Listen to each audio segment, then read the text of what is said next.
A dark-skinned hand clutches a red cheek, the sound of the slap still hanging in the pressurized air of the cabin. A flight attendant, her face twisted in rage, sneers, "Get out of first class! People like you don't belong here." The cabin is silent, frozen. The woman she just struck doesn't cry. She lowers her hand, her voice dangerously quiet, and looks up at the captain who has just arrived. "Captain," she says, her voice cutting through the silence, "arrest this woman. She just assaulted the owner of this airline." The Global Atlas First Class Lounge at Frankfurt International was a study in stark, silent luxury. In a secure, cordoned-off section, Ramin Sharma was conspicuous. He was a systems architect in black tactical trousers, a high-collar merino wool sweater, and boots that spoke of readiness, a man accustomed to fighting digital wars where global supply chains hung in the balance. His carry-on was a heavy-duty ballistic nylon canvas bag, secured by 5 non-standard locking mechanisms looking like a portable safe. This bag contained the Chimera Key, a quantum key rotation module that had to be physically installed in the London data center within the next 8 hours. The deadline was unforgiving, dictated by the next wave of attack from the rival corporation Vanguard Nexus. Ramin wasn't just flying to London. He was transporting the key to secure the very airline he was flying on. He was the founder and CEO of Aether Security, and 72 hours ago, he had acquired the majority stake in Global Atlas Shipping, GAS, because its operational database was a catastrophic, unpatched global routing table, a vulnerability Vanguard Nexus was preparing to exploit. He bought the company not for profit but for survival. He was reading a vulnerability scan, confirming the ancient gas database was wide open. The moment the Chimera Key's installation window closed, Vanguard would strike. "Sir. Boarding for flight GA003 to London City has been called for first class." The voice was perfectly modulated but entirely lacking in warmth. Lisa Schroeder, the lead flight purser, stood over him, measuring Ramin's gear with disdain. "Thank you." "Lisa, I was just reviewing these files," Ramin said. "It's just that we need to ensure all carry-on items are appropriately stowed for priority movement." The emphasis on appropriately was a sharp, classist jab. At the gate, Lisa intercepted him. "Let me just verify the integrity of this ticket. We've had system errors with these last-minute corporate transfers. And 1A is a sensitive assignment," she stalled, her expression tight with disapproval of his attire versus his seat assignment. "It appears correct," Lisa finally said, disappointment heavy in her voice. "Enjoy your flight, Mr. Sharma, although I must advise against bringing that sort of oversized item into the first-class suite. It poses an aesthetic liability." Ramin stepped onto the aircraft. The systemic infection, he realized, wasn't just neglect. It was hostile entitlement. In the suite of 1A, Ramin secured the Chimera Key bag. The key module was still inert. The plane was already a battleground. A man in an overly loud, expensive silk suit bustled into 1C, the adjacent seat. This was Dmitri Volkov, Chief Strategy Officer of Vanguard Nexus. Volkov was barking into a satellite phone about synchronizing assets and pre-positioning the block. His presence was a flanking maneuver. Lisa instantly appeared at Volkov's side, radiating professional admiration. She immediately activated his table and presented his single malt. She then turned to Ramin, the warmth vanishing. "Sir, can I take your bag for immediate stowing?" "It looks quite cumbersome." "I'll keep it, thank you," Ramin said. "I just need to ensure it remains upright and secured. Could you ensure this power outlet is active? I need to top off an internal battery for a critical medical device." He lied smoothly. Lisa's eye twitched. "Outlets are for entertainment devices only, sir. We'll attend to the comfort needs of other passengers first." She walked away. Ramin's power outlet remained dead. He observed her. Lisa was attending to everyone else while Volkov leaned over, ensuring Ramin could hear his stage whisper about certain elements who treat it like a bus station. Lisa permitted herself a tight-lipped smirk. Ramin opened an encrypted file on his tablet. He logged his observations, the coded refusal of service, the challenged boarding pass, the denied power, and the preferential treatment of Volkov. His hypothesis was clear. Lisa was either an extreme classist or a compromised asset, with Volkov providing cover to distract him and prevent system activation. As the plane leveled off, Lisa approached Ramin's suite last. "Sir, For your dinner selection, the Wagyu or the cod? It was an inquiry devoid of hospitality. The Wagyu, medium rare, Ramin said, and I still need that power outlet active. The medical device's battery is starting to run low. Lisa sighed. I'm not sure if we have any Wagyu left. Mr. Volkov just took the last one. I'm fairly certain he ordered the vegan risotto, Ramin replied calmly. I heard him. Lisa's careful smile cracked. I'll have to check the manifest, sir. It's probably best if you choose a second option now. The Wagyu will be perfect, thank you, Ramin said, not looking up. The key's internal battery was depleting. Lisa stalked off toward the galley. A few moments later, a junior flight attendant, Alex, appeared, hesitant but kind. Sir, I'm so sorry. We absolutely have the Wagyu, and I managed to reset the outlet circuit from the main panel. That should be active now. Just a black coffee, Alex, thank you, Ramin said, allowing himself a small, genuine smile. Alex returned with the coffee and a small power strip. Ramin plugged the Chimera Key's external charging block into the outlet. The soft whir of charging circuitry was profound relief. Ramin watched as Lisa emerged and shot Alex a look of concentrated venom. Alex flinched. During dinner, Volkov spoke loudly. The standards are truly eroding. You can't buy quality anymore. These people are everywhere now, bringing their burlap bags and their low-class expectations. Lisa nodded sympathetically. An hour later, Ramin stood up. The charging process was making the bag subtly warm, and he needed to resecure it. He carefully moved the bag and began to secure it directly to the structural metal of his seat, using a specialized carabiner hook. Just as he locked the last clasp, the plane hit moderate, unexpected turbulence. The aircraft jolted sharply. Ramin, caught kneeling, stumbled forward, his hand instinctively reaching out to brace himself on Lisa's heavy service cart, which she had strategically positioned near Volkov's suite. Lisa spun around, her face a mask of calculated fury. My God, she shrieked. What do you think you're doing? You nearly broke my cart. This is a hazard. I'm sorry, Ramin said, regaining his balance. There was turbulence, and I was securing my item. There was no turbulence. Lisa snapped, lying. You were just wandering around. You're a liability. Volkov immediately chimed in. She's right. You need to be more careful. Well, now you'll wait. Sit down now, Lisa snarled. That bag is coming with me to the galley for proper stowage before you destabilize this whole area. The confrontation was intentional. Lisa's objective was to separate him from the bag. Ramin gave a single, slow nod.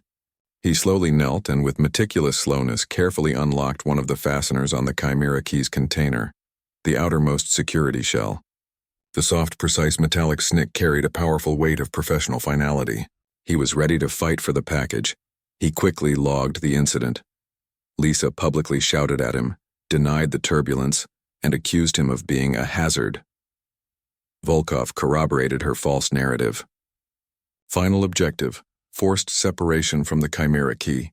Sabotage confirmed as physical. The cabin lights were dimmed. What did I tell you about that bag? Lisa stood over him, arms crossed, breathing heavily. The bag? You're messing with it. Give me the bag now. The bag is inert, Lisa. I'm securing it to my seat frame as per safety regulations, Ramin said. I don't care what it is. Lisa hissed, her voice rising. The purser is the authority. I said that item must be stowed. You are creating a disturbance. Give me the bag now. That is not a real rule, Ramin said flatly. You are interfering with a passenger's secure property. Please return to the galley. Interfering with you? Lisa let out a short, barking laugh. I've been with Global Atlas for 15 years. I know how to handle your type. Now give me the bag. Volkov sat up. The bag is the problem. Get it out of here. This man is a security risk. Why don't you just put that cheap luggage back in economy where it belongs?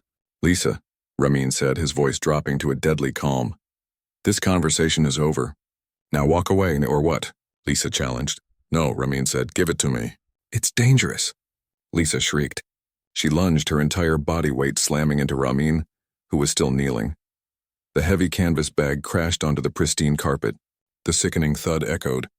Volkov's jaw dropped. The young attendant, Alex, ran from the galley. Ramin's torso was numb. The Chimera Key was compromised. His tablet, displaying a bright red log, slid to the floor. Critical loss of seal. Lisa stood panting, her eyes wide with twisted satisfaction. She had separated the man from his asset. "That," Lisa spat, "is what you get. Now you will sit there. You will not move and you will not speak until we land. If you make one more sound, I will have the captain divert this flight." Ramin slowly turned his head. He looked terrifyingly focused. He locked his eyes on Lisa's. "Get the purser," Ramin said. Lisa laughed, shaky now. "The purser? I am the authority in this cabin." "Lisa," Ramin said, his voice rising, "you just committed corporate sabotage. You are terminated. You are a security threat, and you are going to be arrested when we land." "You don't have the right to terminate me," Lisa shrieked. "You're nobody." Ramin held her gaze. The security audit was over. He slowly reached into the backpack and pulled out a simple black titanium card that weighed unnaturally heavy. He held it up for Lisa to read. Lisa squinted, tracing the simple embossed text. "Ramin Sharma, Chairman and CEO, Global Atlas Holdings Inc." Lisa's blood ran cold. The color drained from her face. She looked from the card to Ramin's cold, steady eyes. "No," Lisa whispered. "It was impossible. This man in a sweater," Ramin's voice was ice. "You wanted me out of first class. You said my bag didn't belong." He stood up, towering over the shaking flight attendant. "Get out of my first class," Ramin commanded. "You just physically attacked the core operating security of the company, and you just ended your career. Alex." Ramin's voice was a whip crack. "The captain, now." Alex fumbled for the intercom. "Captain Dubois, this is Alex. You need to come to 1A immediately. There's been a code red security breach and an assault by Lisa on Ramin Sharma." Captain Dubois emerged from the flight deck, his face a mask of confusion. He saw Lisa, who looked about to collapse. He saw Ramin standing tall. The captain's eyes widened. He had signed the emergency security protocols last night that listed Ramin Sharma as the ultimate authority. "Mr. Sharma," the captain stammered. "My God, what happened?" Lisa let out a high-pitched, strangled keen. "Captain, I didn't know. She was being disruptive. She deliberately shoved him, Captain, and caused his equipment to crash." Dmitri Volkov suddenly yelled, trying desperately to shift the narrative. Ramin shot Volkov a look of lethal contempt. "Your sudden honesty won't save your company, Mr. Volkov." He turned back to the captain. "Captain Dubois, your lead purser, Lisa Schroeder, harassed me, denied me service, encouraged this passenger, Volkov, to mock me and then physically assaulted me, compromising the single most critical security asset of this company. This is an act of industrial espionage, Captain." Her target was the bag. Captain Dubois looked at Lisa. "Did you intentionally make contact with this passenger and his property?" Lisa was sobbing openly. "It was a mistake. I thought she was a nobody. Please, Mr. Sharma, please. I have 15 years. My pension." "You should have thought of your pension before you put your hands on a company asset, Lisa," Ramin said, devoid of pity. "You're a liability, not an asset." "Marcus," the captain said to the purser, "escort Miss Lisa to the aft crew rest. Confine her there. Alex, you will take over as lead for first class. Get Mr. Sharma anything he needs." "No," Lisa shrieked as Marcus, grim-faced, took her arm. "You can't do this. Your employment with Global Atlas Shipping is terminated effective immediately for gross misconduct and corporate sabotage," Ramin stated. "You'll be met by German federal police upon landing." As Lisa was dragged away, Ramin turned to Volkov. He spoke into his secure tablet. "Dr. Singh, activate Protocol R9.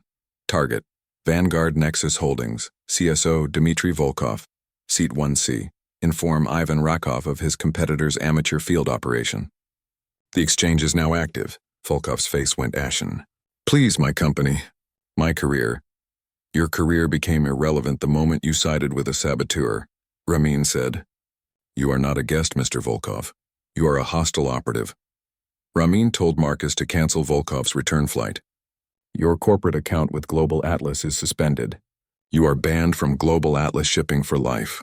Now, if you'll excuse me, I need a stable, wide surface to repair the seal on a $500 billion security asset." The remaining 4 hours of the flight passed in silence. Ramin meticulously worked on the Chimera Key, stabilizing the quantum seal. He composed his next steps, initiating criminal charges against Lisa, a PR strategy to spin the incident, and a directive for his head of UK operations, Dr. Anya Singh, to meet him at the gate with a full Aether Security extraction team and police liaison. As the plane touched down, Captain Dubois made a final announcement. Please remain seated due to an internal security matter. Federal police will be boarding the aircraft. The cabin door opened. Dr. Anya Singh stepped on board, flanked by 2 uniformed German federal police officers. Ramin stood up. I wish to press full charges for corporate espionage and assault against lead purser Lisa Schroeder. The officers returned, escorting Lisa, who was sobbing violently, her hands in cuffs. As she was led past Siat 1A, her eyes met Ramin's. She was a broken woman. Ramin turned to Volkov. Dr. Singh stepped forward. Mr. Volkov, your corporate account with Global Atlas is permanently suspended, and you are banned from all Global Atlas properties for life. 2 burly Aether Security guards stood by his seat. Volkov was escorted off the plane as a detained security risk. Ramin, exhausted, picked up his bag. You didn't fail, Captain, Ramin said to Dubois. The culture I inherited failed you. We'll talk on Monday. He walked off the plane. The audit was complete. 2 days later, Ramin Sharma walked into the Global Atlas Holdings boardroom in London. The board, an anxious collection of logistics old guard, nervously shuffled papers. Ramin took his seat at the head of the table. Good morning, Ramin said. I flew here on Flight GO3 as a passenger. What happened on that plane was not a service issue. It was a direct, physical attempt by a compromised senior employee, the lead purser, to seize a critical piece of hardware and hand it over to our competitor, Vanguard Nexus. She saw a low-profile passenger with an unconventional bag and decided I was disposable. Her behavior was enabled and encouraged by the chief strategy officer of Vanguard Nexus, Dmitri Volkov. He clicked a remote. For the last 2 years, I've been monitoring our network. We have systemic issues with internal compromise, with lax protocols, and with a culture of entitlement among senior staff. Lisa Schroeder was not an anomaly. She was an asset in place for Vanguard Nexus. I spoke to their competitor, Ivan Raykov, yesterday. He was so appalled by Volkov's amateur conduct that he's giving us full access to his company's vulnerability reports for the next quarter in exchange for Volkov's immediate termination. The result is we just acquired critical intelligence by taking a hardline stance on integrity.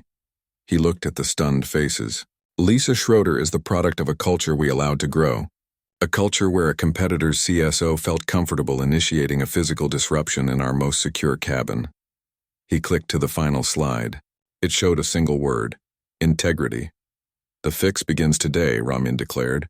Effective immediately, the first-class cabin is closed to all commercial passengers for 90 days. It will be converted into a secure communications relay station for Aether Security assets only. Security is the only priority. The revenue loss from a successful hack, a global supply chain collapse, is trillions. The loss of our reputation is infinite. This is not about profitability. It is about survival. He singled out Schneider, the head of HR. Mr. Schneider, you allowed Lisa Schroeder's profile to remain active despite flags. You are suspended pending the outcome of the security audit. You will hand over your keys now. The Chimera Key is installed. The operational database is secured. Vanguard Nexus is running scared. The attack failed because one junior staff member, Alex, chose principle over policy, and one senior staff member, Lisa, chose ego over integrity. I will reward Alex with a full scholarship and immediate promotion. I will treat Lisa with the full force of the law. He stood up. This is no longer a luxury airline. It is a critical piece of global infrastructure. If you cannot align yourselves with the principle that security is the ultimate luxury, you are free to tender your resignations now. The doors are locked. We will begin the restructuring. Ramin walked out, leaving the stunned executives to their fate. The digital war was won, and the physical battle on GAO03 settled. He had acquired a company, and in the process he had made a statement. Class privilege, arrogance, and internal rot were the ultimate vulnerabilities, and they would be patched with extreme prejudice.